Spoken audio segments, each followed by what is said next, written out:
Come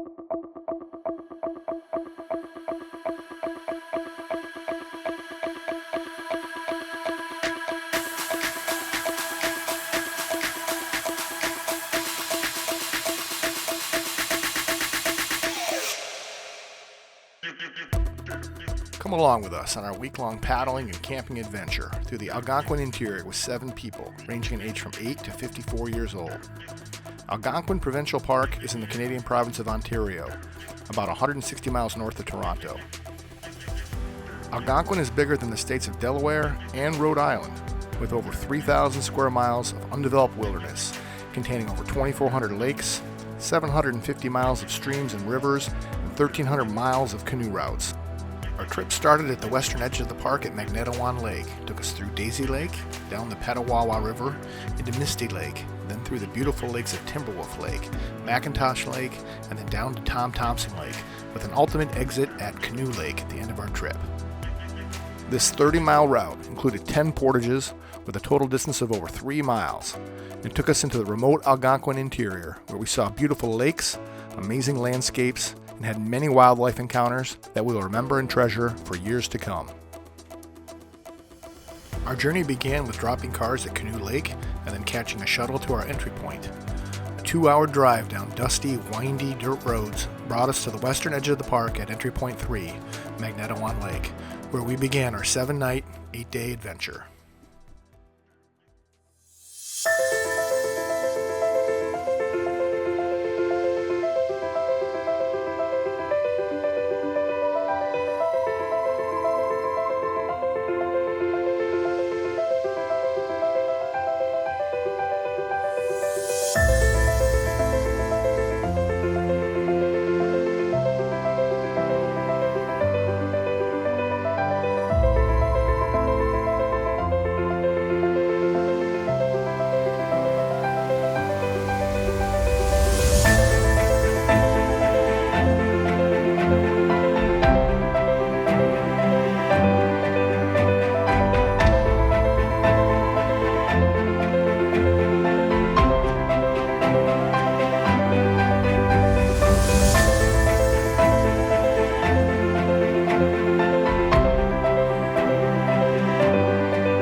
Thank you for your votes. In the spirit of not hurting feelings or bruising egos, these will be revealed later after the trip.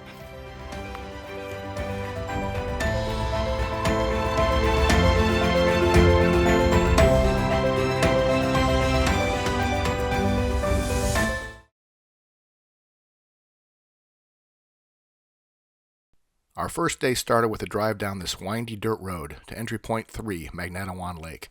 After launching at the lake, we had a short little paddle across the northern edge to this first 140-meter portage into Hambone Lake. Hey guys, say hi.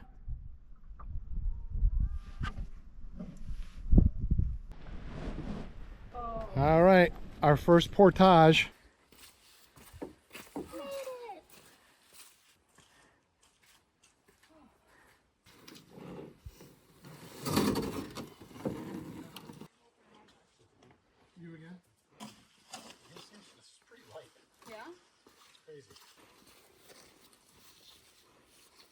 Bob? Oh, yeah. This is super light. I just don't want to jar things around. All right, our first portage. Everybody's loading the canoes up.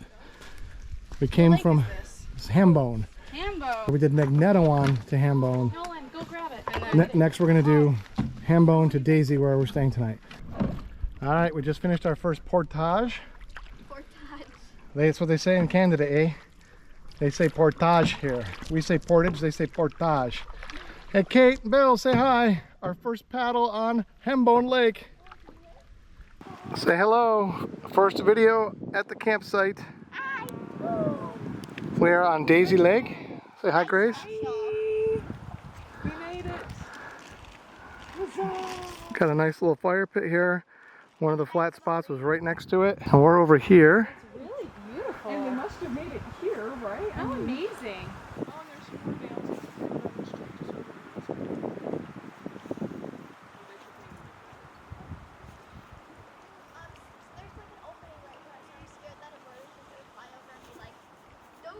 So we got to camp on the first day, and we were all putting on our camp sandals and getting comfortable. We all had wet socks, and we're all getting comfortable at camp. And I go to put on my sandals, and I realized I forgot my camp sandals. So I was a little irritated, and Bob so kindly gave me his socks. So these have become my camp shoes, and they are pretty sappy and pretty gross now, but I'm so thankful for them. Air on it too. How's the fire going, guys? Great, funny color. You guys got it under control? Yeah. We threw a lot of pine cones in it to make it. What do we got going on now, Kate? I'm gonna salt the potatoes in here and shake it. Two guys tending fire, making dinner on the first night. Bob, what lake are we on? Daisy Lake. Okay. We started today on Magnetawan. Went up into Hambone, and then kind of came through Hambone into Daisy. And this is our one night stop, and then tomorrow we head over to Misty for 2 nights. Fantastic. What are we having for dinner? We have 3 pork tenderloins, 2 teriyaki, and 1 barbecue, maybe the other way around. Potatoes, and in the foil there's some green beans, almondine, that are starting to kind of simmer and bubble around. Oh, cooking meat and potatoes on fire. We are cooking on open fire. Look what I've created. Oh, I lost 2 of them. They're fine. Yeah, they're just on rocks. A little dirt. Never hurt anyone. So I think this is my 8th time in Algonquin. We counted them up. My first one was with Audrey when she was 5. That's her first week-long backcountry trip ever. Was here, and that was in 2002. And over the years, we've done 8 more. So I've done 8 full weeks. Some of them were maybe 7 or 8 day trips in Algonquin. Yeah, so this is a group of 7. So preparing for a group of 7, it's a decent amount of work. It takes, we were counting up the hours of prep that I put into this trip, probably 50 or 60 hours of prep, between getting the gear all tested out, adding gear that needs to be replaced, getting the food prepped out, planning the itinerary, the routes, all the confirmations of the outfitters. Definitely a lot of work to outfit and prep for a trip of this size, but pretty worth it to get 7 people out here and have a full week of just pure backcountry bliss. Is definitely worth the effort.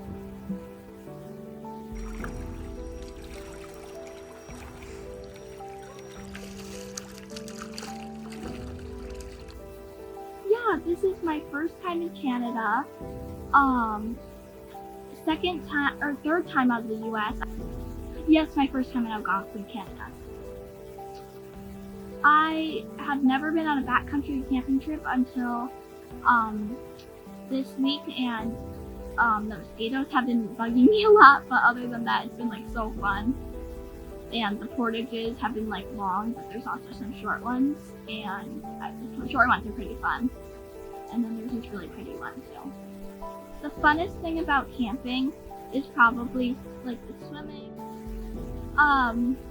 It's been really fun. Lots of bugs, lots of bug bites, especially on my ankle. And this experience is just really cool, and I don't think we're gonna do this like again. Right, here's McIntosh.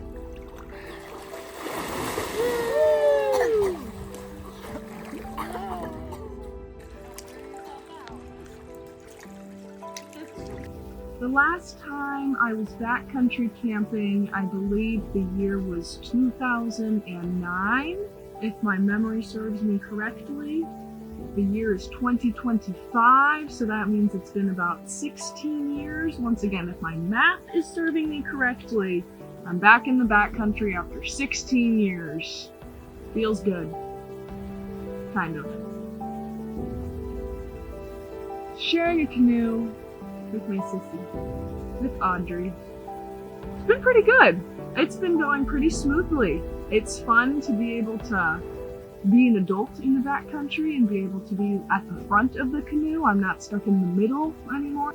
I enjoy being in the canoe with Audrey. She's a good navigator. I trust her experience, and I get to feel like I get to turn my brain off a little bit. It is so beautiful out here.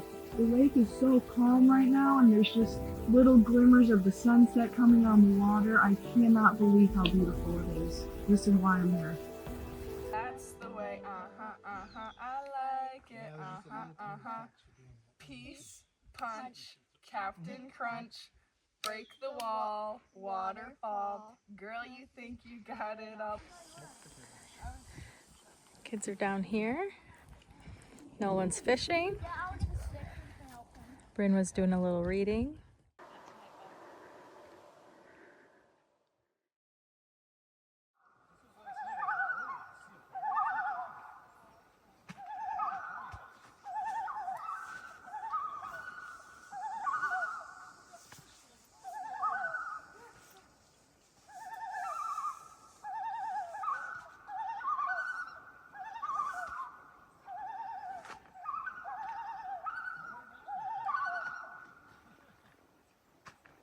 Good morning. Morning. Here we are on Daisy Lake. We're looking at the map for our route today. We've got sauteed peppers and onions, staying warm here. Scrambled eggs, luxury on the first morning. Going. That's going to be our breakfast. We're finishing our coffee.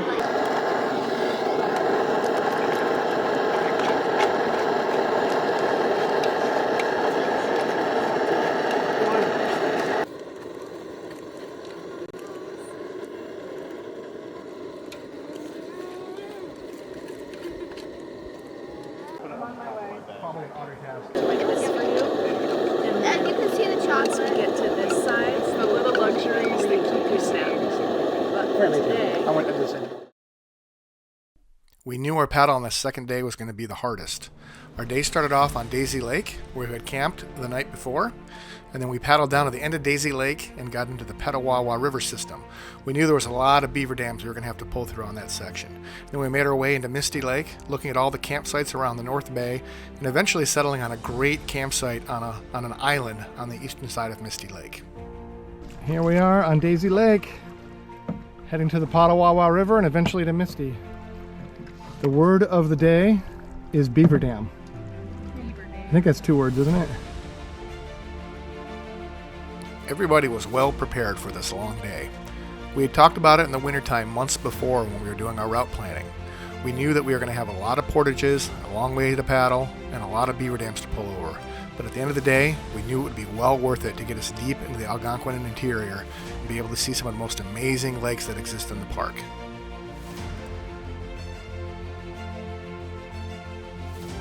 The morning paddle to the east end of Daisy Lake was spectacular.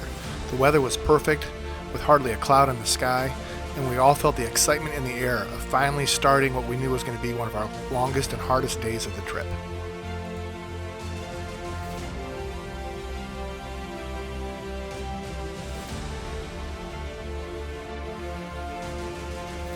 As Daisy Lake narrowed on its eastern edge, the portage came in sight, and we are all excited to portage and get into the Petawawa River system for the day.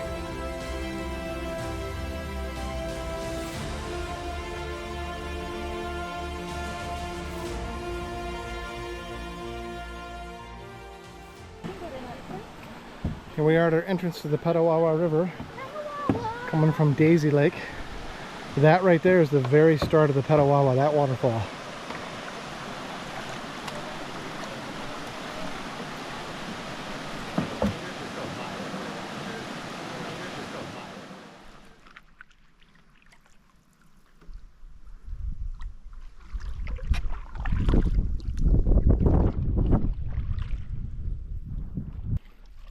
Hello.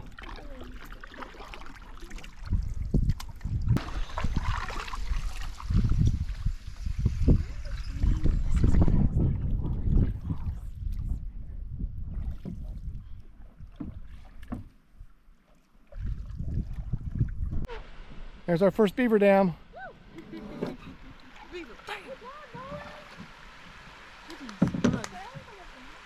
So they set that up to be like their own little food buffet? They set it up to be their own little food buffet so they can fall trees and then float all the twigs and branches down to their hut. And then They cut down the trees. oh, they cut down all that wood was cut down. They chewed the trees down. By beavers. Uh-huh. That was First beaver dam. kind of cool.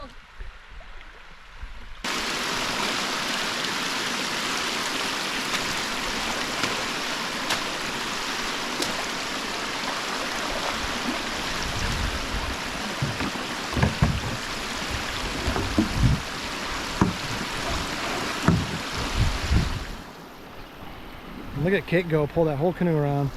Who's ever in front has to pull the canoe around because you can't bend the canoe.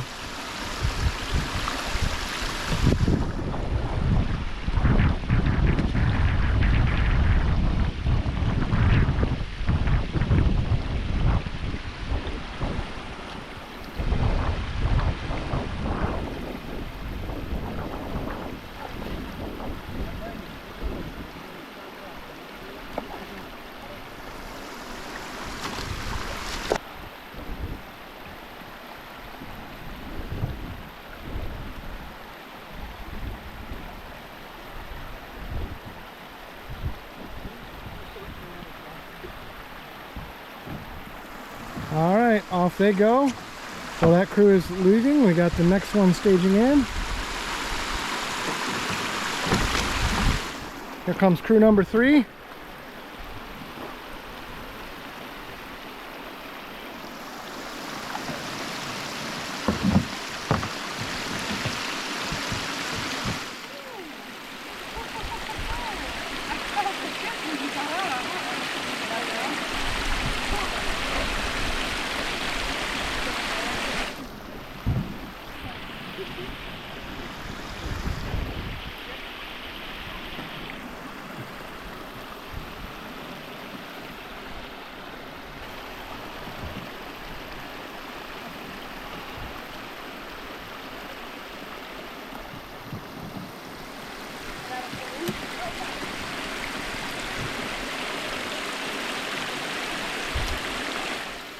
Off they go.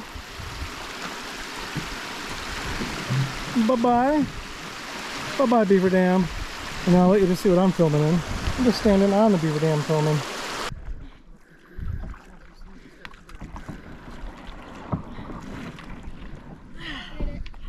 Nice. Woohoo. I'm so glad.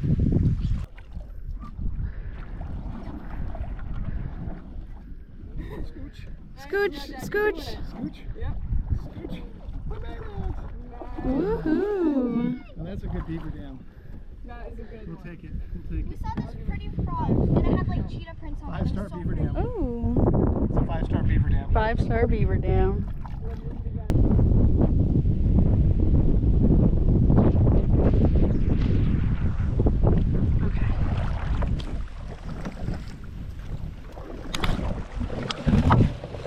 Oh, it's still recording.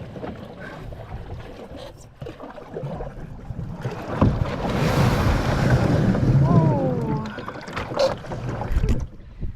Yeah. And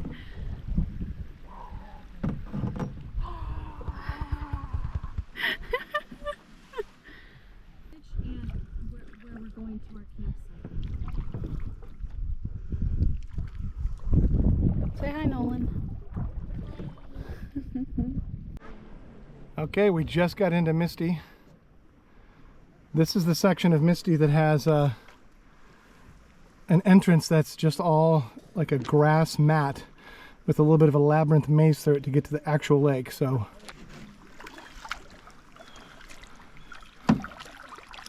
we'll get some footage as we go through the labyrinth. Hello.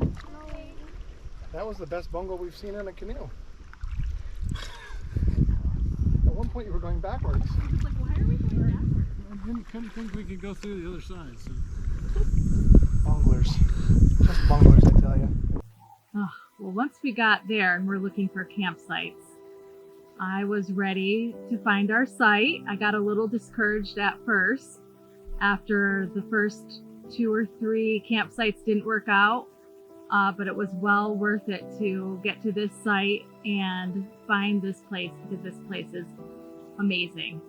I was so excited to go through the river with all the lily pads and the frogs, and that so far that has been probably the highlight of my trip so far. I was just really looking forward to paddling through that little stretch of the trip, and I just loved that moment. And it was a hard paddle, it was a long day, but just it was really special to do that again. So I had a good day. It was a fun time.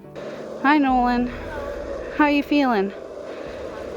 Hungry? Did I put you out too much? How was the hiking today? Okay, appreciate it, Bill. Not fun. A couple minutes and I hand you a big It tire you out? I did not like the 900 portage, but at least it was a really pretty pond after.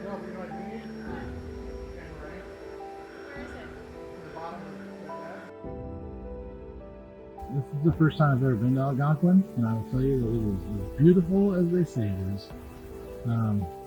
Trip so far has been tough. It's been very wearing on the body, but yeah, it's worth it once you get to the site and got a chance to relax. We're here for 2 nights. It's been nice. There's been it's a roller coaster ride of emotions on the trip. Portaging a canoe for 4 laps around basically a mile-ish. No, half a mile. But it felt like a mile. Other than the portaging part, the rest of the trip's been fine. The canoeing's been great. We've had the wind at our back coming out of the west. So I feel like our guide kind of set that up, and that made a lot of sense, I think.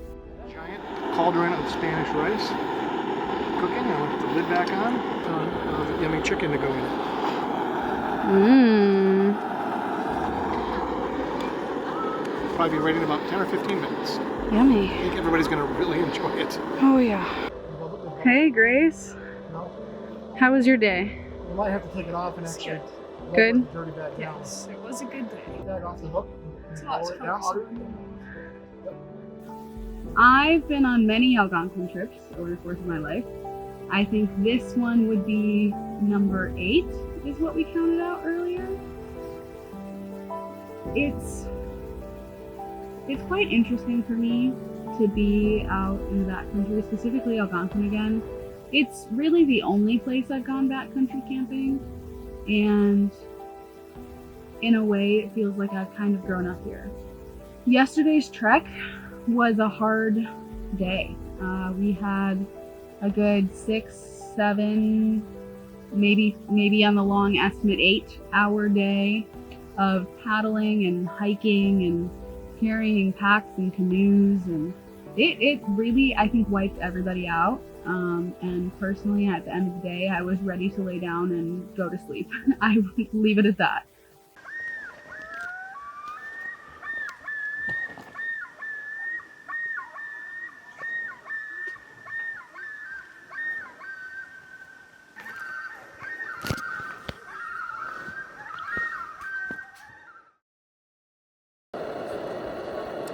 Here we have backcountry pizza. I'd like to call it Bob's Backcountry Pizza, but it's actually a Jen invention. She was scrounging around in the food bag on our trip and was like, what is this? There's pepperoni. I can make a pizza. So ever since we've been making backcountry pizzas. So it's a pizza pocket stuffed with pepperoni and cheese, fried over with butter, garlic and salt, and it comes out looking like that. Backcountry pizza.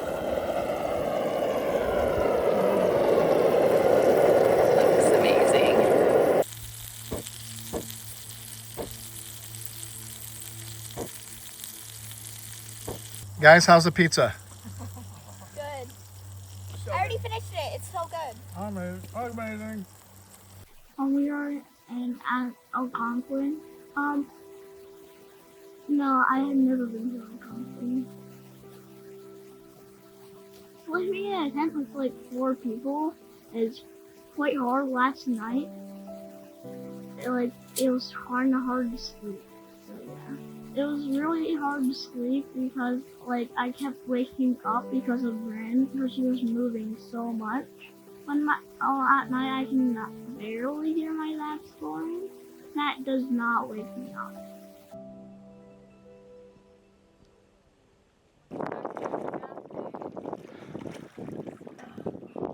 Body odor. 3 days into this trip, so we definitely needed to shower today or get in the lake today. So yeah, I'm pretty happy that today I got to wash my hair. That took a little bit of coaxing to get into the water, but I'm so thankful I did. I'm glad a few other people got in the lake today too. So we all kind of needed that. There's a little breeze on this point, which is nice. It is. For the heat, this is where to come in the shade too. It's shady with a breeze next to the water. How do you feel about your return to Algonquin after all these years? Yeah, that's pretty much it. That's both the portages and how you feel? Yes, exactly. Yep, that's double entendre right there.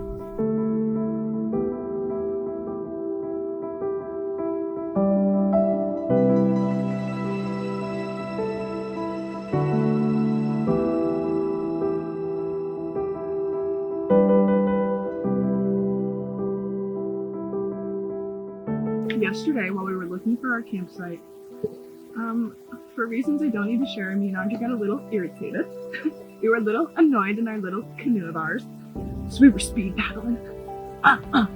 Like fastest we were paddling all day. I was letting out some of my anger on that paddle trying to find a campsite. I was like, where's a fucking campsite? I need to eat dinner and take these wet socks off my wet feet. I glance over to the side. A moose, a mama moose and her baby, standing right on the edge of the water, getting a little snack. The baby ran into the woods pretty quickly, but I said, I'll just... We got to have such a nice moment. The rest of our family was ways away, like we couldn't even signal for them, so we had to pause. We had no choice but to pause in that moment. And just enjoy the beauty and the majesty that was in front of us. Almost felt a little guilty that only me and Audrey got to experience it. I was hoping that we could all see it too. I know Uncle Bill was really wanting to see one, so I felt bad that only we got to experience it. So it was so awesome when today, hanging around our campsite, lo and behold, who's hanging out around the corner having lunch but the same mama moose we saw yesterday, and she hung out for so long, gave us so much time for us all to just look at her and enjoy her beauty. I was going to find a spot to do these confessionals and stumbled upon my Aunt Katie and Nolan squatting together in the woods, and I didn't think much of it at first until I saw movement in the trees and realized, oh, they're looking at a moose. That's what's going on right now. And of course I had the camera in my hand, so I got some footage of the moose eating some leaves off the trees. And then quickly the moose turns down towards the bay here, and we ran over to let everybody know, hey, a moose is coming your way. So this is moose number 2 on day number 3. Having lunch just as we were. Aunt Katie and Nolan found them before I did in the woods, and I just so happened to have a camera in my hands. Perfect timing. I was setting up the confessionals, and now we all get to just bask in the glory of this moose. I feel like this is amazing. Family moose. Family moose. It's a family moose. Family affair.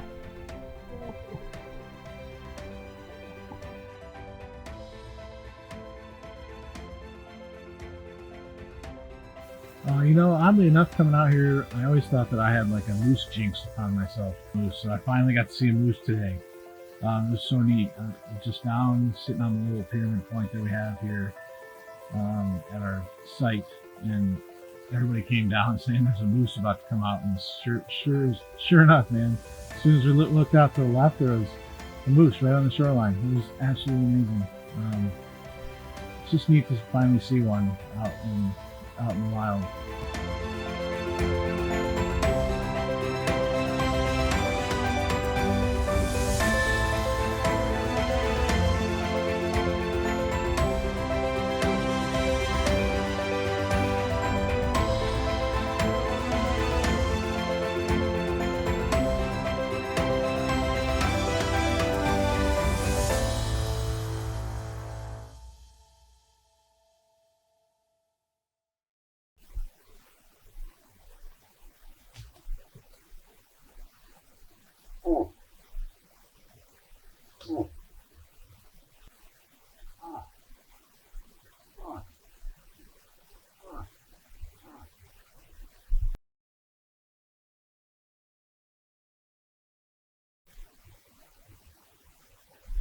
That's a big one. Oh, come on, first shot.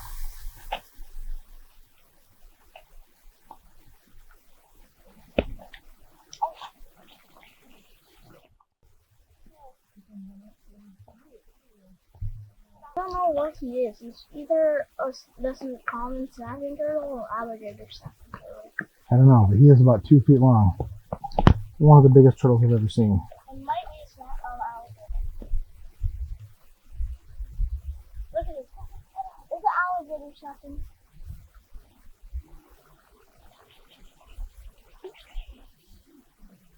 Well, that snapping turtle that we saw earlier today was really cool.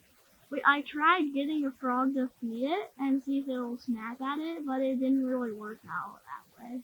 Oh, he's going right for it. Oh my god. Oh my god, he went right over the turtle's nose. Stupid frog. Oh. There he is. There's Quinn. Hi, bud. Quinn, our neighborhood turtle, snapping turtle.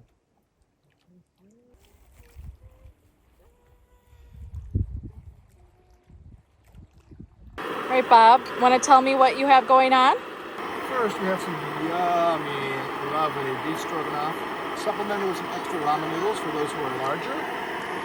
And for those who don't like the beef stroganoff, no one in cake, we have our wonderful beef lasagna made by our in-house Italian chef.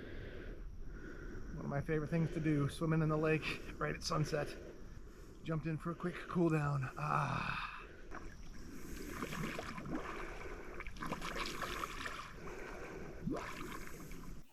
The reason I keep coming back is just the pure solitude, the ability to escape from being in contact with anyone, no matter what happens at work or what happens in the world. Really, no one can get a hold of me and say, oh, I need you to think about this or solve this problem. I think that's good for me, and I think it's good for everyone else too, actually.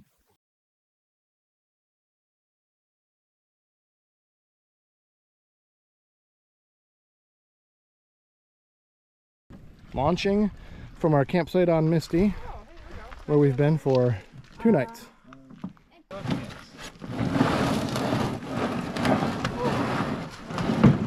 Get out of here.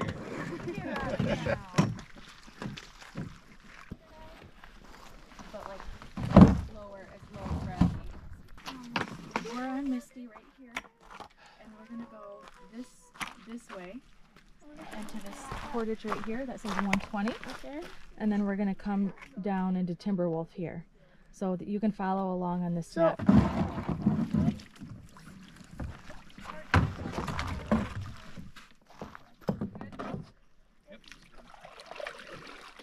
This is our campsite on Misty Lake. We're all packed up. Canoe launch is empty. This is where we fished from and where we swam from.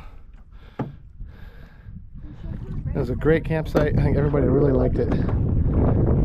There's where we saw the moose right there. It came down in that little wetland area and was eating, drinking. We came from that direction, from the Petawawa River, and we are exiting this direction down a 100-meter portage towards Timberwolf Lake. Little stream first, and then we get into Timberwolf. And then today we're going to be camping on McIntosh. We had a couple of options for how to get to Timberwolf Lake from Misty. Originally, we thought we were going to camp up in the north bay of Misty and then go down this 840-meter portage into Timberwolf. But when we ended up on the east side of the lake, we realized we could possibly go east out of Misty Lake and take this 120-meter portage through a creek into Timberwolf, thereby skipping that long portage. The concern was that sometimes these hatched areas on the map can be overrun with weeds and mud, but we got some good recon from some people at the end of the portage on how to get through it, and it actually paid off pretty well. So we ended up going east out of Misty into Timberwolf Lake. We're en route to our 100-meter portage on Misty Lake from Misty to Timberwolf.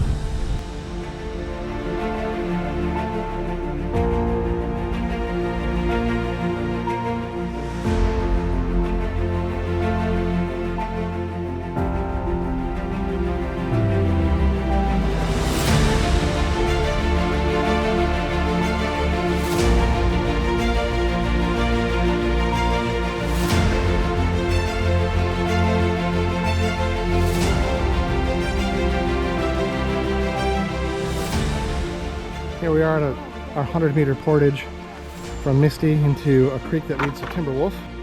Bit of a tricky exit here. We had to go through all those lily pads and mud. There's a lot of logs. Audrey and Grace kind of got beached, so they had to sort that out. It's just kind of a slog to get up here, but all part of the fun.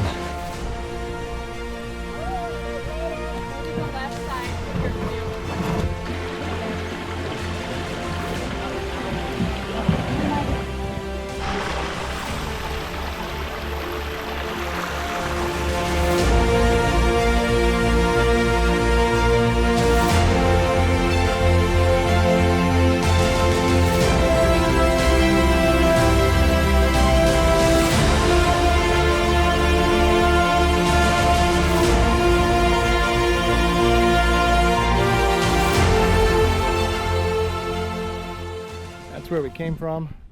We came from the left, but we went down that channel and there's like a kind of a weedy maze to get to the portage, so very glad to have bumped into those very nice people who told us which way to go.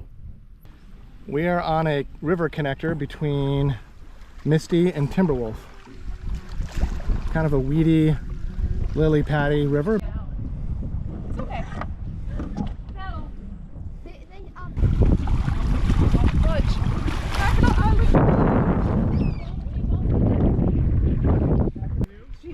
I just saw a leech, so let's get this going. Yes. We had a leech in our canoe. I'm sorry, I can't think right now. Are you good? Am I getting in? Here, I can. Grace, go over to the log. Oh, careful. Sorry, careful. I'm good. Okay. You okay? You okay? Yeah. Sorry. Holy guacamole. Okay, I'm gonna check for you. It really wasn't too bad. We are just about to enter Timberwolf Lake, right up there where the two canoes are. We're going to turn left and go down the eastern shore of Timberwolf Lake to our 400-meter portage into McIntosh, where we're staying for the night. This is our 400-meter portage from Timberwolf to McIntosh. Bill is bound and determined to keep his feet dry. Look at that. I love my pack. Nolan, want me to take your glasses, buddy? Okay.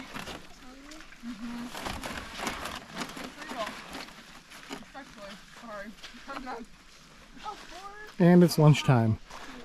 Folks, what do we have for lunch today? Bill, how are you feeling about the decision we made to come through the 100-meter portage? 100-meter worked out. It was amazing. It worked out. I think it's better than 800. We skipped an 800-meter portage. But you guys got stuck. We got Right. completely Tell stuck. me about it. In that moment, I was not happy with our decision. No, we were completely stuck. I think you guys all just kind of brushed over a log that was there, and we got completely stuck on a log. Did you have to get out? And I had to, I saw it because you guys had all just come through and kicked up a bunch of gunk and whatnot. I saw at least 5, 6, 7 leeches just swimming at the surface of the water. And I'm like, I really don't want to have to step in. I only had to step 1 foot in the leech muddy water, but it was fine. Bye, buddy. Hope you find your dad. How's that portage? Yeah, that hill is no flipping joke.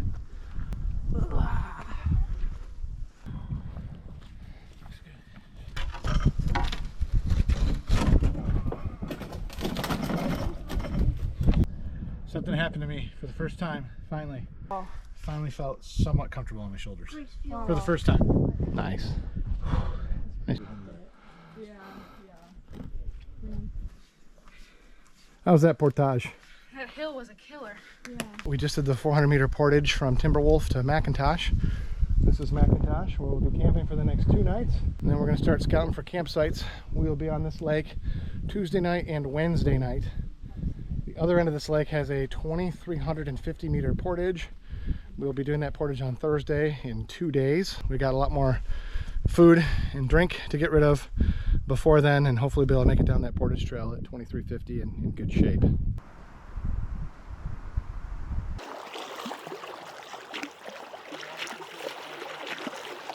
We are on McIntosh Lake, and we are staying at a campsite that is on an island. It's one of 2 or 3 islands in a row, and we're on, I think, the 3rd island on the east side of McIntosh Lake.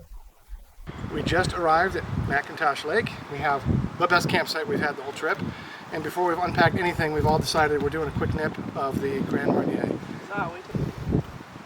Did I hear Grand Marnier? Oh, she did a big gulp. Was it a double gulp? Mm-hmm. Okay. Oh, that's okay. Sorry, team. Oh, that's good.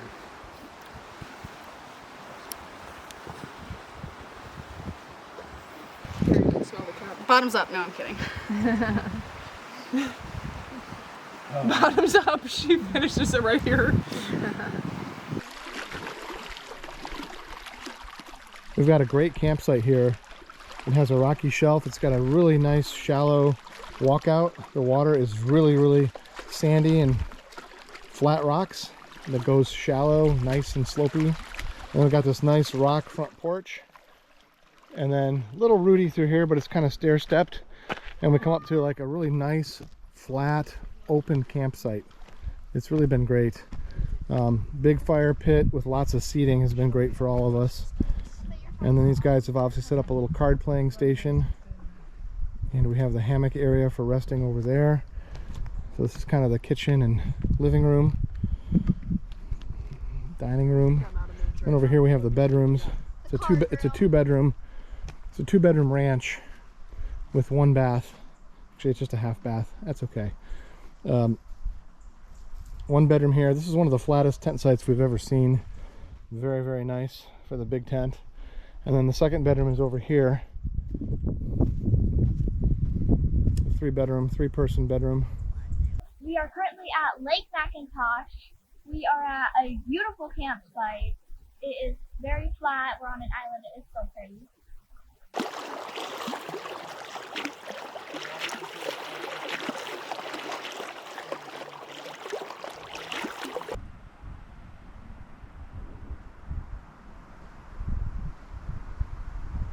I've seen a lot of campsites in Algonquin, and by far my favorite campsite on this trip so far is McIntosh Lake, which is the lake we're on, the campsite we're in right now.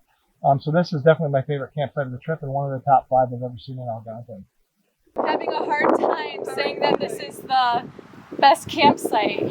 So, Why? because the memories made, I just loved the hill, I loved the moose, but I can't wait for the next 2 days so that I can say that this is the best campsite yet. So I think this is the route that is not going to break somebody's arm, because we're sawing it off right now. There's their tent right there. So we're going to talk about how somebody did not break their elbow, because this time we saw the route and said, no, you shall come out, and we shall cut you off and burn you in the fire and celebrate your demise into carbon particles. Only we had done this in Manitou when I saw this route.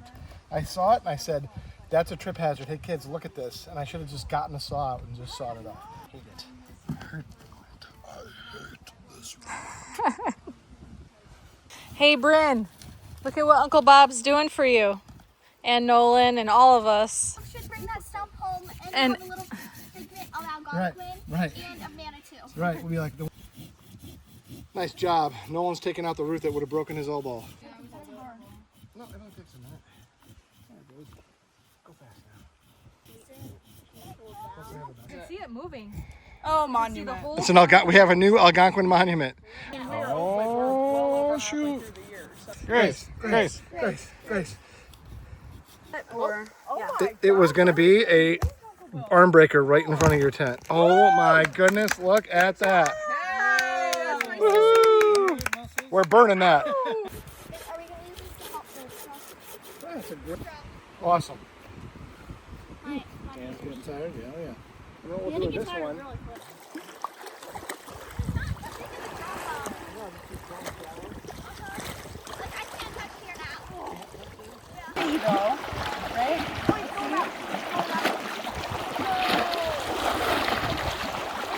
Rare bog, the rattling bog, the bog down in the valley, oh. Rare bog, the rattling bog, the bog down in the valley, oh. 90-minute seats.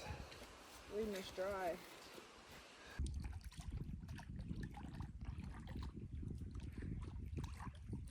What do we have here, everybody? How on earth do we get this in the backcountry? Wow, it's gonna be pretty good. Give me a taste test and a heat test. Okay.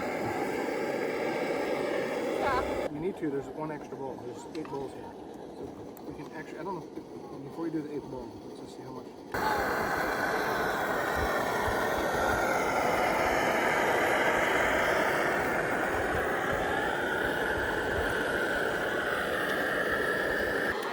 Here we go. Water's boiling.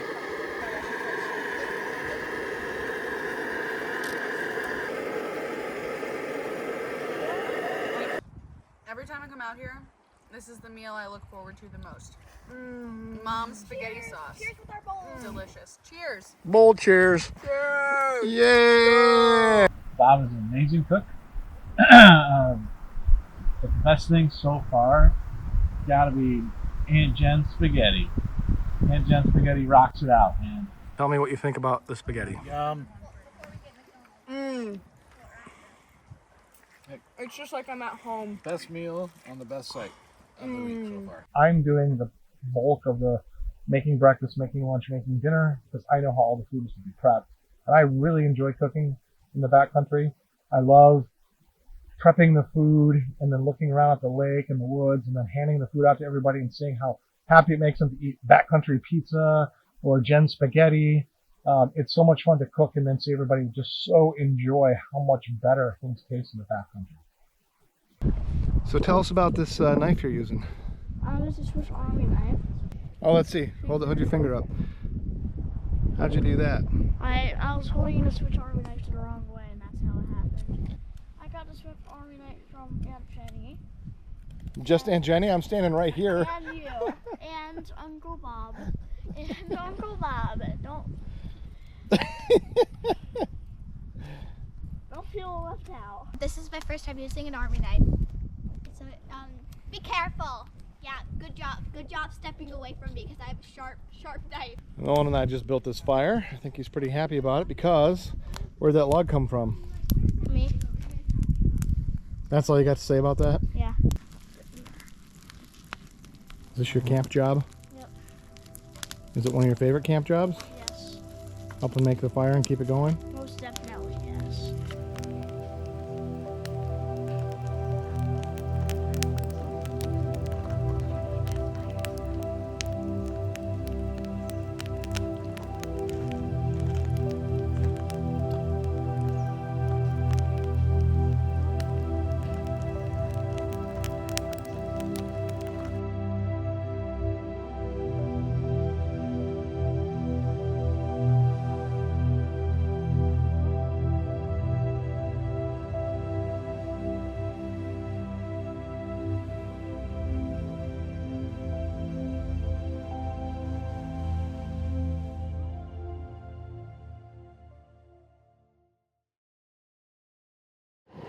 So we got 3 oatmeals and then how many breakfast skillets?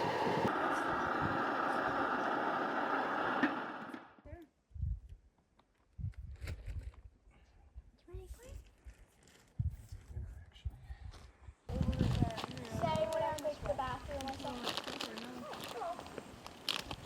There's another one about a plate.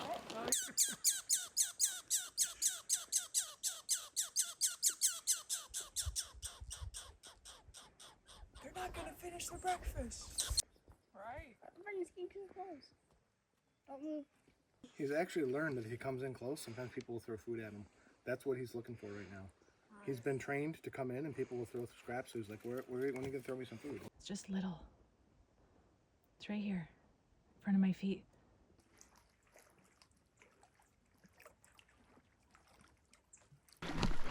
Off goes the fishing crew. Wednesday morning, we got a full day here on McIntosh Lake. So we're kind of chilling, recovering a little bit, rehydrating, and these guys are going to go out into some deeper water and do a little jigging for some lake trout.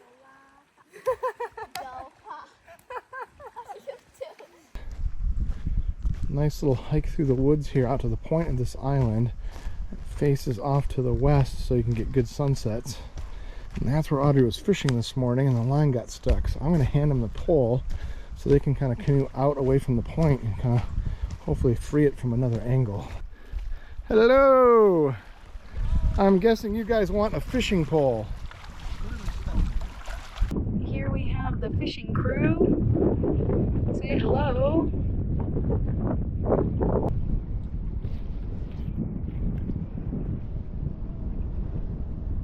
There's our island, right over that way. And I think they're filming us while I'm filming them. Oh, and Nolan, they're out jigging for lake trout. This map, the map for this lake is marked with lake trout. There's the fishermen out there. That is Audrey, Bill, and Nolan. They're out jigging for lake trout. This map, the map for this lake is marked with lake trout. There's been a pretty decent wind out of the west on this whole trip. And we've been basically traveling east, so we've been really lucky. Our first couple days, we had a couple lakes that we paddled where if you didn't even put your paddle in the water, we were probably going 3 or 4 miles an hour.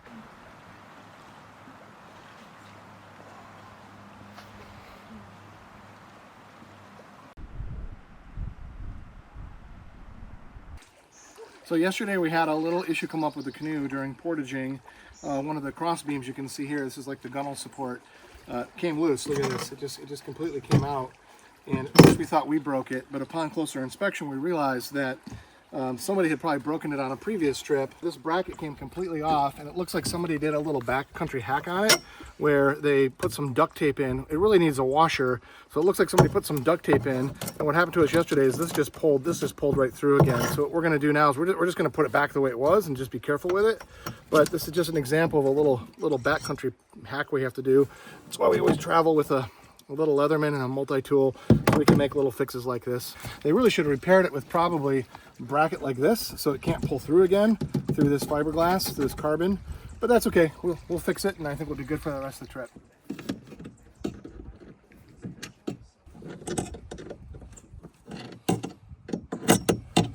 There shouldn't be any force going this way to pull it through if we're just aware of it. So I think this fix will be just fine. So a quick overview on some of the canoes that we rented for the trip. This is a Prospector 16-foot canoe, but the thing about it is we got the carbon ones, knowing that we were going to be a little heavy on this trip, traveling with some little kids. So we rented these carbon ones, and they weigh 30 pounds. So you can see down the portage trail, that just makes such a huge difference. Very lightweight. The downfall is when it's windy, they can blow you around in the lake a little bit, but we have pretty heavy loads. So our heavy loads are kind of countering that. We rented our canoes from the Portage Outpost, located on Highway 60, just west of the park, and we really couldn't have been happier with them. They're one of the few outfitters that still does shuttle service in the area, and that was really key for our trip. And the shuttle driver was knowledgeable and friendly, just a great way to start our trip.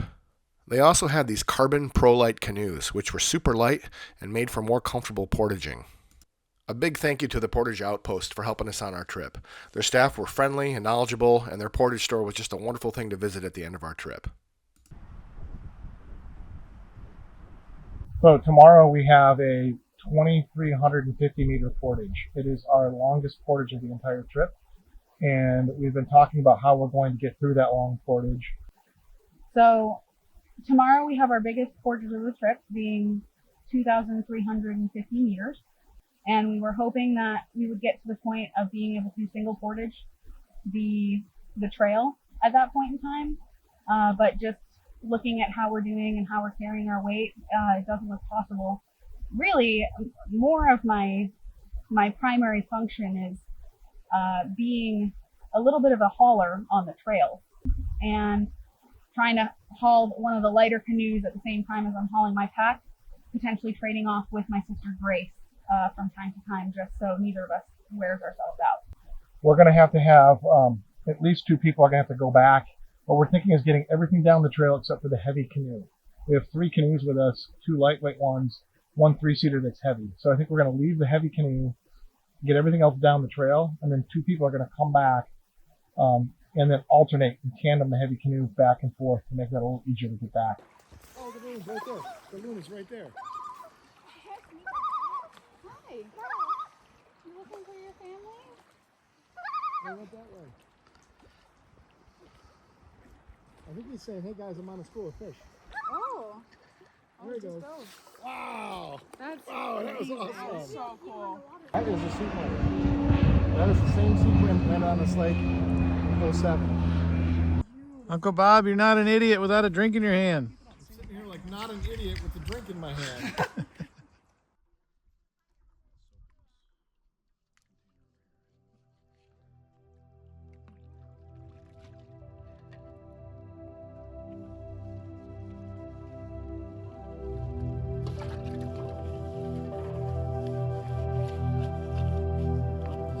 We're going to go to bed a little on the early side because we're going to wake up tomorrow at 6:30 in the morning, maybe even earlier if we can, because we want to get a head start on that 2350 meter portage tomorrow and try to get into Tom Thompson. I looked at the park's website a week ago. Tom Thompson was fully reserved for backcountry sites, so we want to get on the lake a little early so we hopefully have a pick of a few to choose from and get a good one.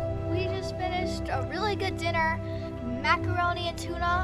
Nolan had macaroni and chicken, but that was probably good for him. And we just started making a fire. There's no clouds in the sky, so it will be such a good sunset, and yeah.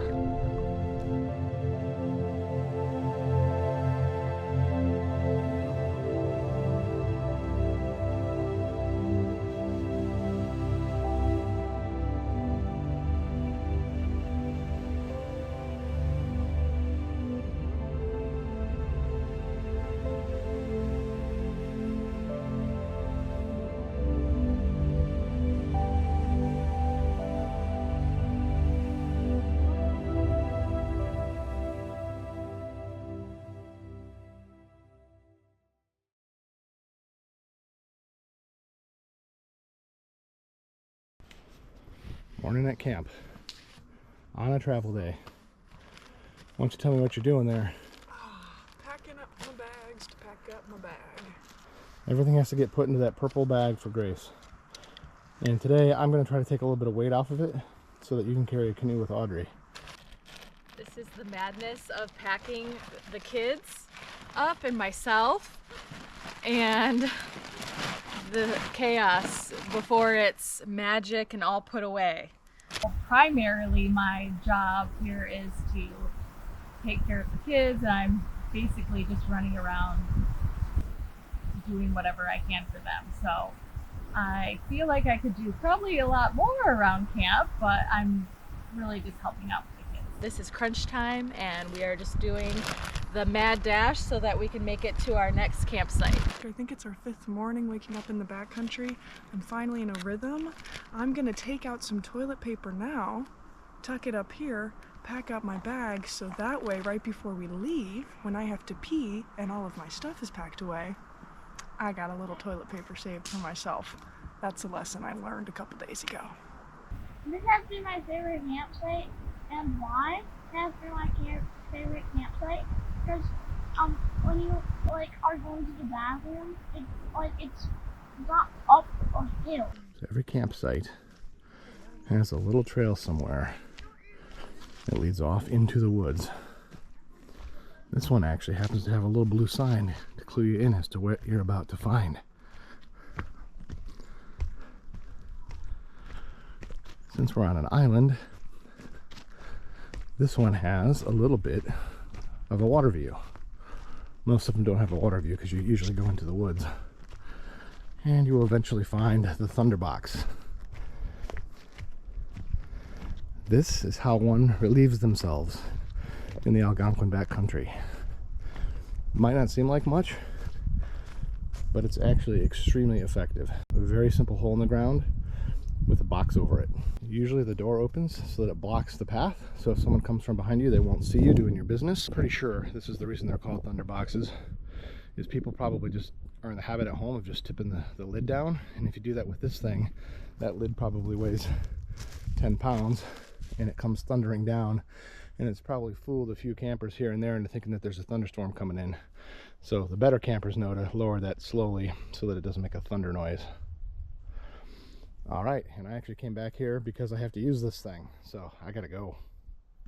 Well, at least they call it a Thunderbox. It's really just a poop box. And you gotta go back to it. It's in the woods. It's different, but it's fine. You know, I think that I'm starting to feel like, for me, I kind of let the storm out in the Thunderbox. So this beautiful view here is where we've all decided is the brushing the teeth spot. So here I have my little travel toothbrush in my pocket here, if I can get it out. I've got my travel toothpaste and my water bottle, and I just finished brushing my teeth, and what a better view to do it with. Wow.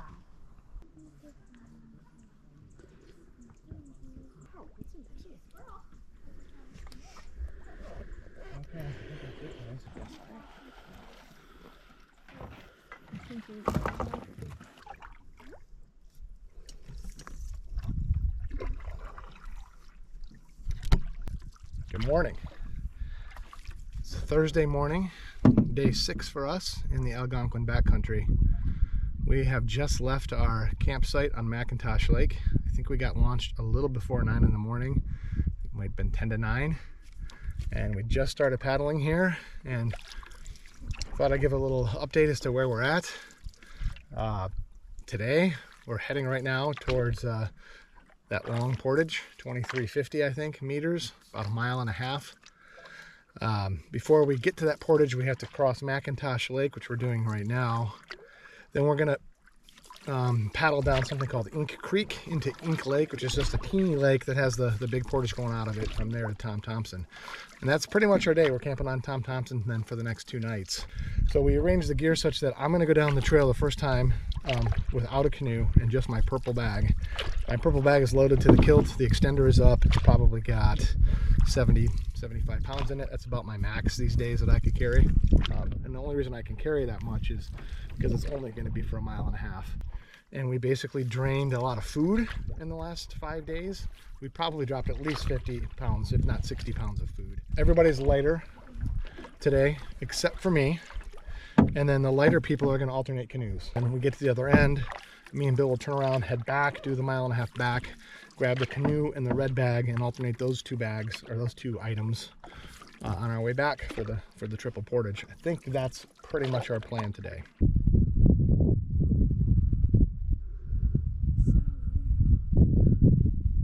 Hi, neighbors. Neighbors. Oh, look who's over here. Hi, neighbors. Right down there in the kind of light spot to the left of Bryn's head, where the trees kind of dip, is Ink Creek. That is where we're heading. We're coming into Ink Creek, leaving McIntosh Lake. I'm gonna try to be quiet here, maybe see if we can... That was a rock. Spot some wildlife.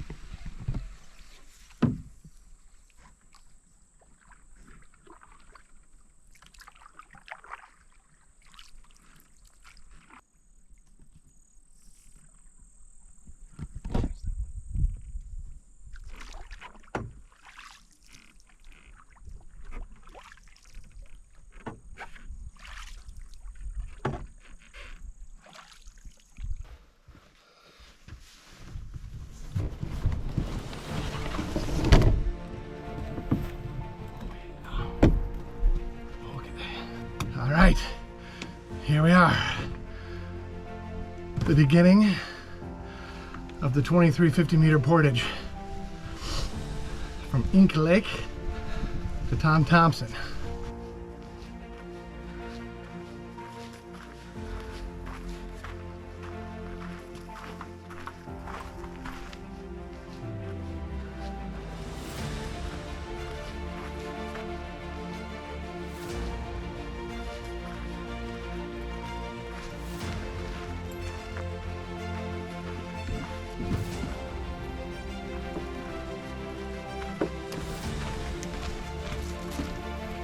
I'm just ferrying the canoe and the red bag down the trail a little bit.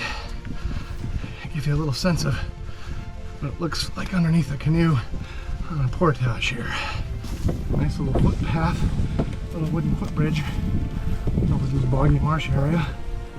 That's pretty nice.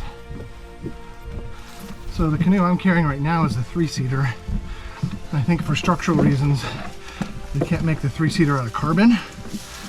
So I think it's fiberglass. So it probably weighs about 55 pounds, I think they said. So it's the heaviest canoe. So Bill and I are gonna alternate it.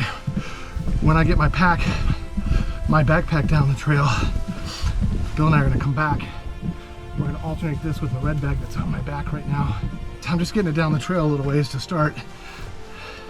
And I'm gonna drop it, go grab my pack, and then do the whole trail with my pack. And then Bill and I are gonna ride this thing. So, all right, I'm gonna drop it here. There's a nice opening. All right. Whew. All right, kind of show you the setup here. Just came down that trail with a footbridge to get started. Okay, we're just gonna leave the 3-seater canoe and red bag here for a couple hours while we bang out the portage trail. I love these little boggy, marshy wetlands. All by myself right now. Everybody's probably a couple hundred meters down the portage trail. It's going to be really quiet.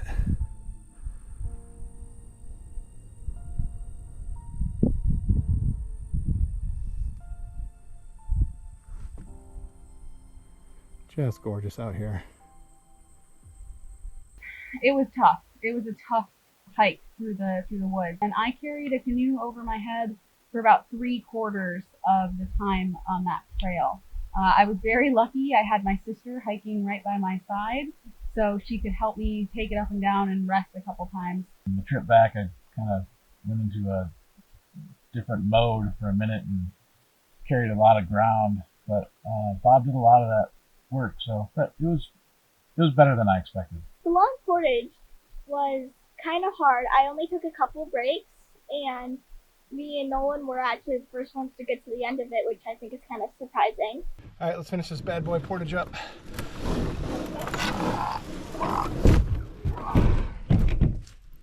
All right.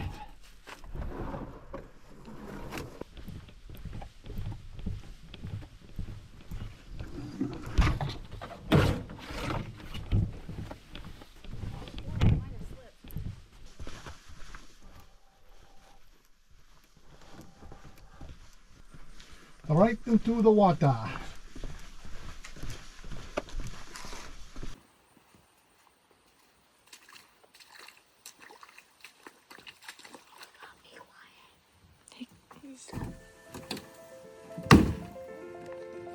Nice.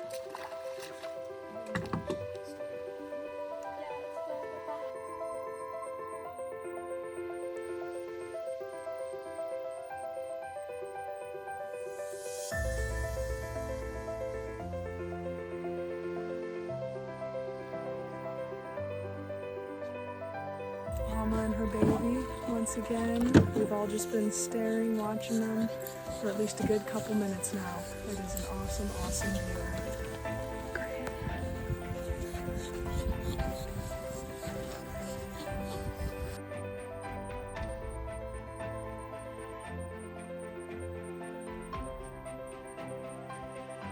I really liked about the long portage was on the way there, I saw a grouse in front of me, and it walked in front of me down the trail for, it had to be 5 minutes.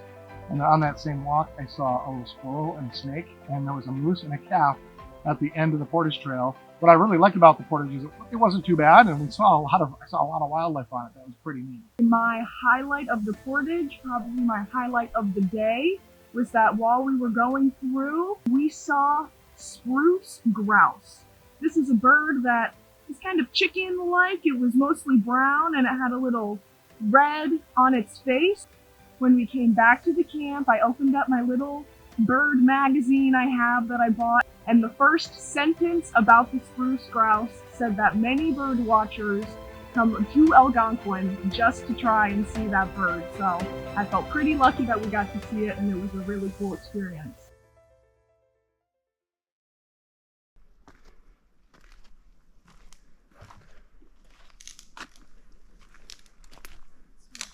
Let's do a quick campsite tour. It's Thursday night. We're on Tom Thompson Lake, our home for 2 nights. You're currently looking at the fire pit, kitchen, dining room area. Our entry to the water is right over there. Our little bedroom closet is around this tree tonight. And tent site number 1 is here. Nice view of the water behind. We're on a point, so we do have water around about probably 200 degrees around us. And then down this pathway is bedroom number 2. This is where Kate and Bill's timberline is set up.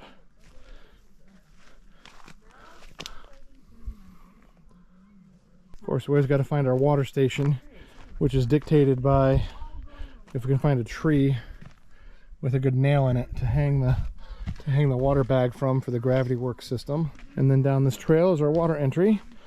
One of the only things not great about this site is the water entry is a bit steep and tricky, but the water is actually pretty good. It's a big drop off. So good for swimming, good for fishing, which is what Otter's doing right now as the sun's setting.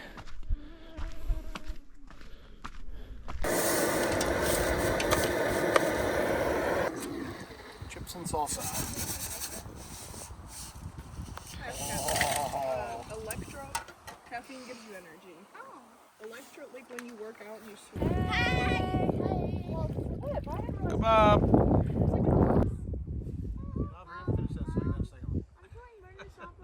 What's the story about Tom Thompson? Well, he was kind of one of the people who settled this whole area and was a conservationist who helped kind of develop it into a wilderness area. Many people interested in birds make special trips to Algonquin just to see a spruce grouse. Look at that. How lucky are we? Making pancakes for dinner.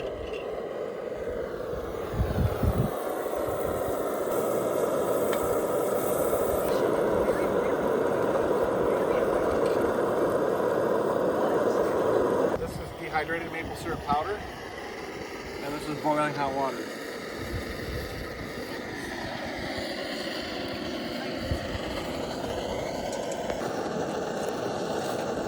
Once all those chunks are broken up, we'll have maple syrup. For our condiments tonight, we have strawberry jam, the currently being used peanut butter, previously seen dehydrated maple syrup, and Bob's favorite, the rarely seen honey. Now, all these condiments serve multiple purposes. We've been using them for pitas, for sandwiches, for breakfast, but they're especially good for this pancake dinner. Oh, that one looks pretty good.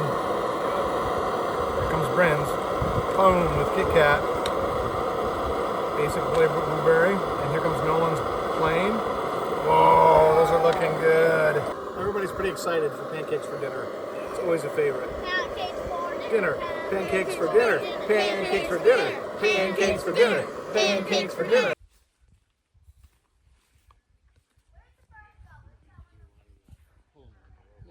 Right, on 1, 2, 3. Look at that. Here, grab it. There it goes. 1, 2, 3. Right there. Let's walk this way. That is one of the best. There's no animal on the planet that can get to that thing. You have to be a gymnast bear.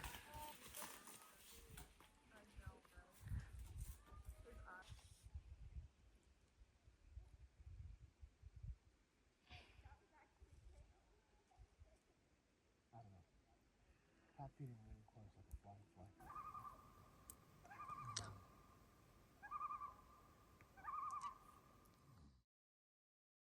This is Friday morning, our last day at camp. Tomorrow we head out to Canoe Lake. What you got there, Bob? We've got some bark in our backcountry food. These are backcountry breakfast skillets made by Mountain House, complete with eggs and peppers and onions and sausage. Let's get in there. That looks pretty good. I've been doing a lot of fishing on this trip. I don't fish in my day-to-day life. I am convinced there are no fish in that lake. There's none. No fish. Bob and Audrey are out fishing in the middle of the lake. There we go. How'd it go, guys? We caught about 3 or 4 bluegill and maybe 5 or 6 perch. Just little 3 to 4 inches. And a fish right now. That's a nice bluegill. Bring it back here. Look at that. Look at that. That's a nice little bluegill. See it? Cool. All right, let's see if we can get it. We got another fish. All right, another bluegill. In water. Okay. I'm gonna fold this up to get the air out of it. Now I'm going to attach this hose on. Right here, this is the dirty water that was collected earlier. Now I'm gonna get this on the ground and attach the filter. Get this plugged in here. I'm going to undo this guy so that it can release. And now we're gonna let some of the water flow through. And once I see that the water is coming into the bag down here, the clean water bag, I'm gonna raise it up over the dirty bag, and that will get the flow going at a better rate. But we gotta get a little bit of water into the clean bag first. That is about enough. So now you can see the bubbles coming in, and I think that is about enough. And then now we can set it on the ground, and then you'll see that the flow down here goes so much quicker. And then now the clean bag will just start filling up.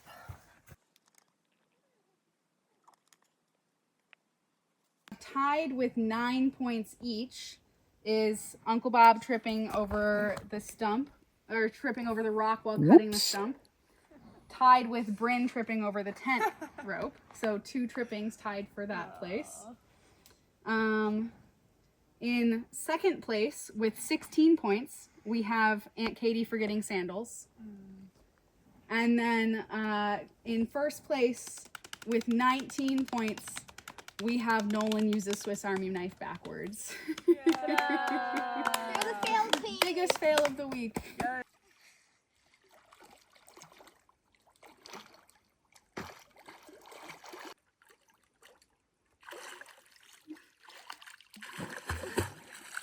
It is currently the last day of our entire Algonquin trip, and so far the trip has been pretty fun. Looking over the whole week, my favorite part of the trip has probably been like the campsite we had yesterday. It was awesome, and we had our own island that we could explore, and we had a really good sunset. It was so pretty. The campsite on Tom Thompson Lake is pretty good. I wouldn't say it's my favorite campsite, but it's quite up there.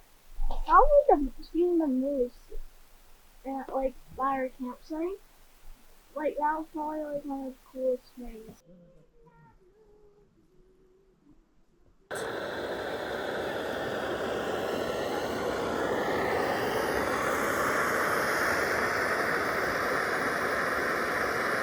Cheers! Our last night in Algonquin. Bye-bye, burn, burn, burn.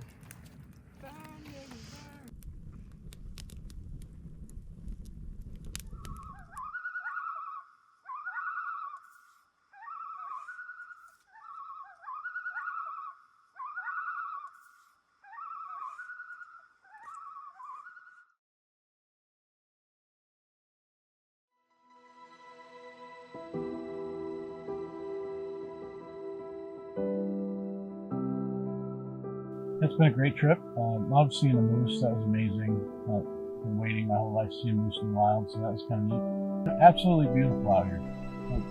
You can see the landscape in the background. It is something to be in Canada, and temperature's been amazing. The weather's been amazing. I've been very fortunate to be able to do this trip. And I will say, Audrey has shown that she's able to pull some serious weight on those portages. It's very surprising what she's capable of doing. I think the number one biggest champion on this trip has got to be my dad, Bob. He planned the whole thing. He's carried a whole ton of weight. He's cooked every meal. He's hung every food bag. He's really just kind of brought us all together and made sure everybody had a good time. You can't do a trip like this. For me, pulling it together and kind of outfitting it, you can't do that unless you actually really enjoy the outfitting part and the prep part and the food part and planning. I clearly do like that kind of planning. And so seeing all that planning pay off, seeing it work, that's just really rewarding. And that's one of the fun parts, kind of unspoken fun parts of the trip for me. My opinion, a rookie of the trip would be my sister Grace. She hasn't been out here since she was about maybe 10 years old, and this time she came out, she carried a canoe, she hiked those trails, and I think she kind of had the same hiccup that I did in the beginning of the trip, where she kind of had that dip, and then really towards the end she's found her groove. Something I really didn't enjoy of the trip, if I had to point out one low moment, it would probably be that long travel day we had. But since then, really, it's all been uphill. So going into this trip, I warned everybody that our first full day, which was Sunday, that's the Petawawa River into Misty. I warned everybody the way the route comes together, it's going to be a great route, pretty chill route, not too hard, except for that first day. I could tell everybody's energy was just dropping. And when we got to camp, I kind of told everybody, this is the worst you will feel. I promise you, it will get better from here. This will be the low point. From that moment on, we started to see the moose. We started having amazing campsites. We were swimming every day. We had great weather.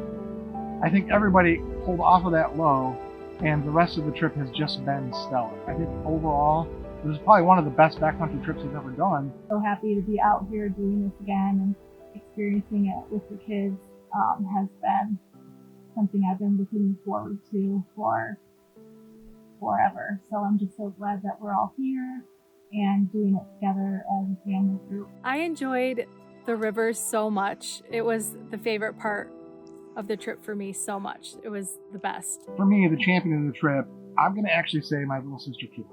She's responsible for 4 people and the 2 little ones. It just takes a lot of work and a lot of effort. So I'm just going to say I think the champions of the trip for me are Kate and the kids. They did great. It's been a great trip so far. I'm so grateful I decided to come.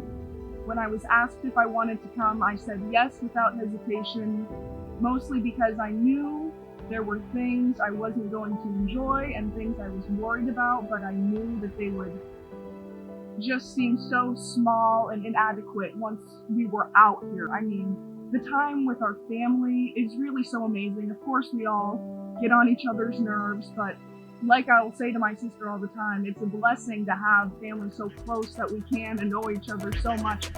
When you spend a full week on a trip like this with 7 people, you can sometimes get on each other's nerves a bit. I mean, you're spending every waking hour within close proximity of each other, and at night, you're literally sleeping shoulder to shoulder. So early on in the trip, we decided to lean into it and have some fun with it by voting someone out on the last day. Now, no one was really all that annoying, to be honest with you. Maybe because we all get along pretty well, or maybe just a little bit because we all knew this vote was coming.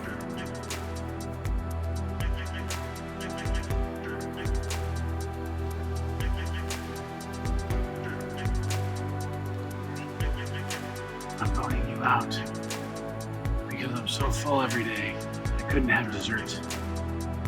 And you'd probably beat me in eating challenges.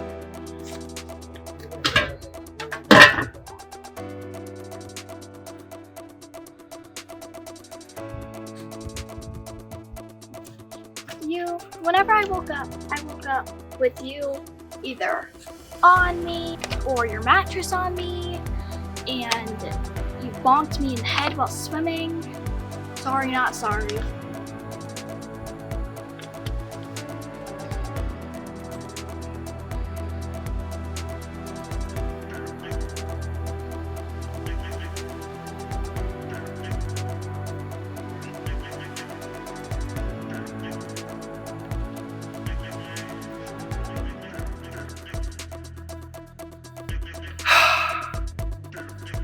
It hurts me to vote this person off.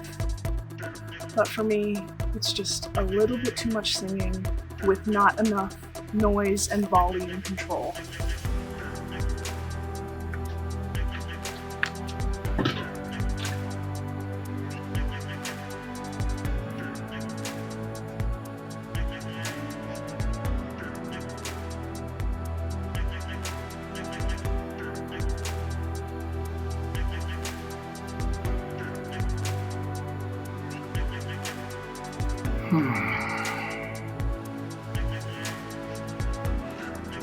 You were my MVP of the trip, but you left your sandals in the car and wore my 30-year-old socks all around camp and got pine all over them and sap. So for that reason, I'm sorry, but I'm voting you out.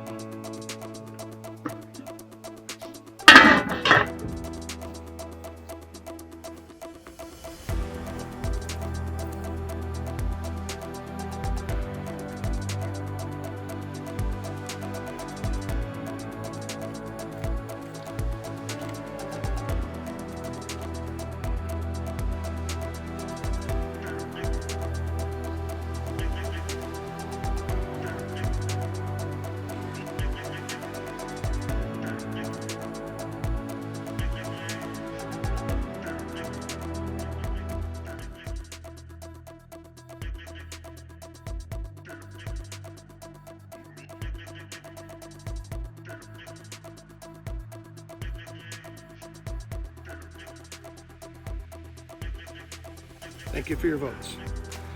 In the spirit of not hurting feelings or bruising egos, these will be revealed later after the trip.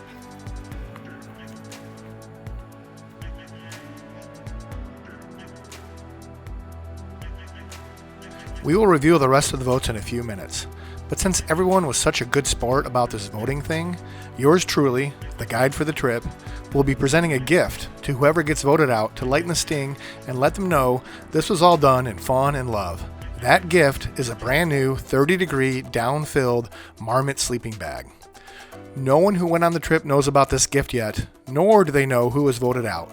They will find out just like you when we watch this as a group when the video drops. Like I said, we all got along great on this trip, and no one was really that annoying, so this is a fun way to make sure the person voted out has no hard feelings.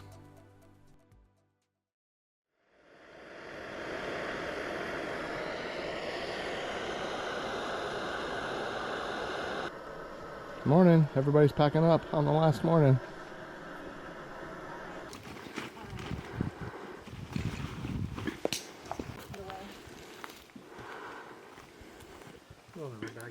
This is what I'm carrying today.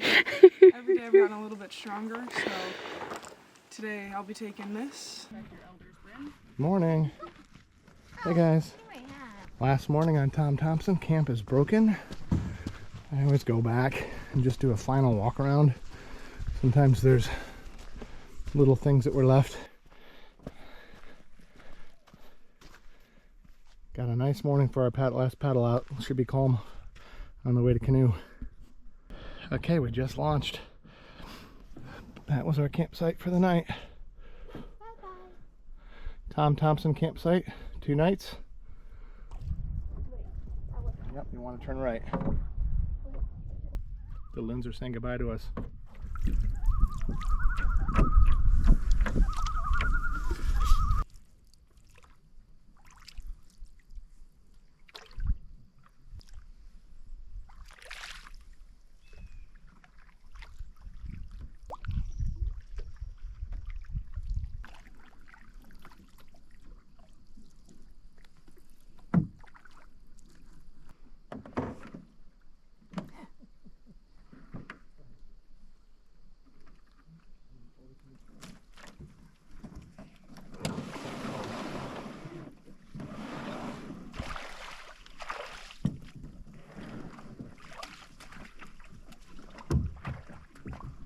I think it's the biggest beaver dam I've ever seen. It's got a double hut.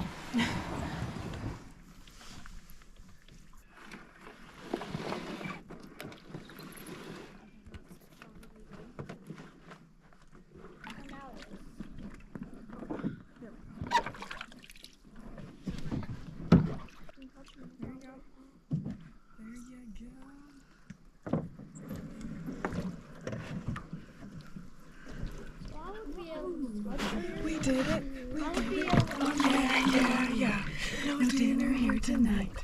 No dinner here tonight.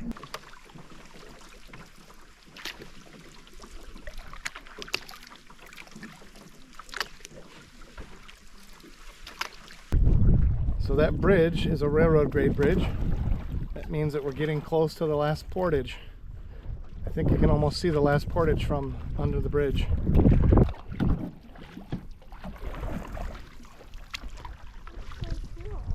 Here we go, under the railroad grade bridge. Means we're getting close to the end.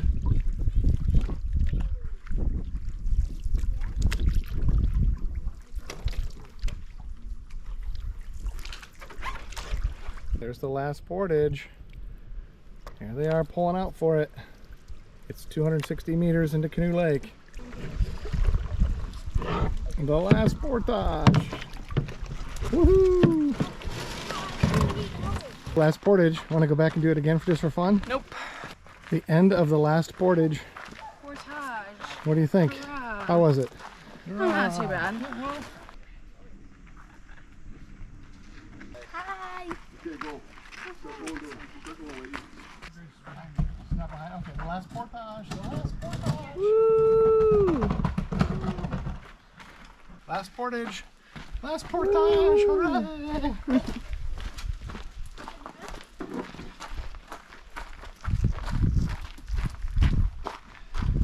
Okay. All right, last portage. Here we go into Canoe Lake. Our final paddle. The wind's already picking up.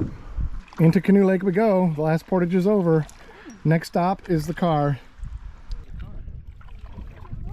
A car? What is a car? What is this word you're saying? Car. It doesn't even sound like a real word. Car. Here we are on Canoe Lake at the exit. Right there.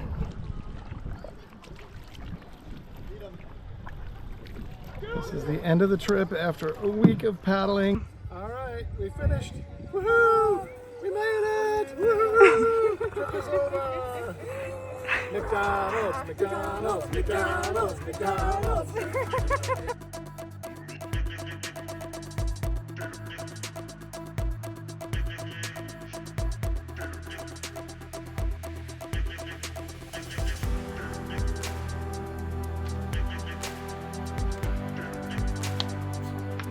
I'm voting for this person. I know I love her, but it just has to be.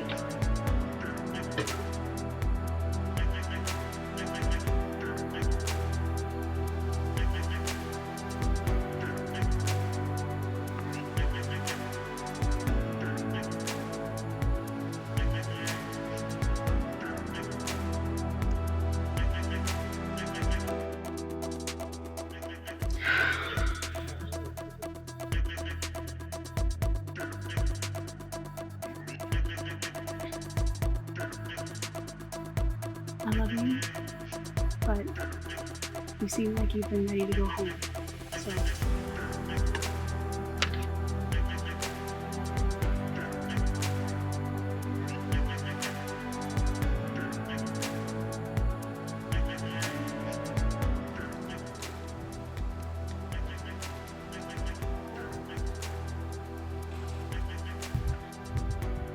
She said with a tone once, "I know what I'm doing, Mom," and glared at me across camp.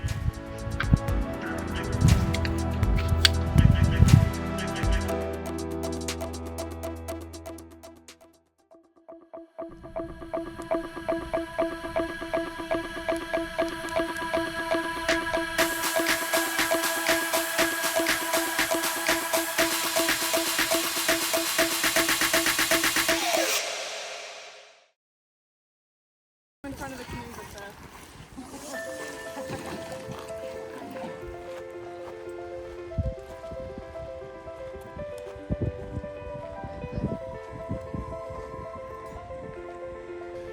What was that, Nolan? And I think the high point for me is probably just the camaraderie that we all had yesterday after doing the portage together. It's just anytime you do something hard with a group of people, it really brings everybody together. No dinner here tonight. No dinner here tonight. Okay, no dinner here tonight. Yeah. The canoeing has been fun. Just like everything about this trip has been fun. It's my first camping trip.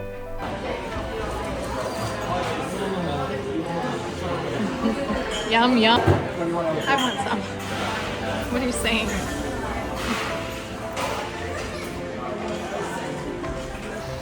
Katie's putting her sandals on. And we're left in the car. We're leaving Canoe Lake.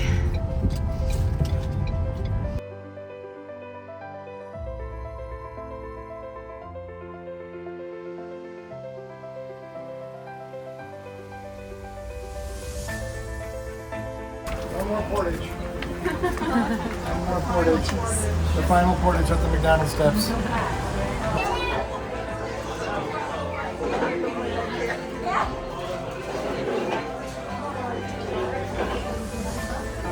How is everyone's food? It's so good.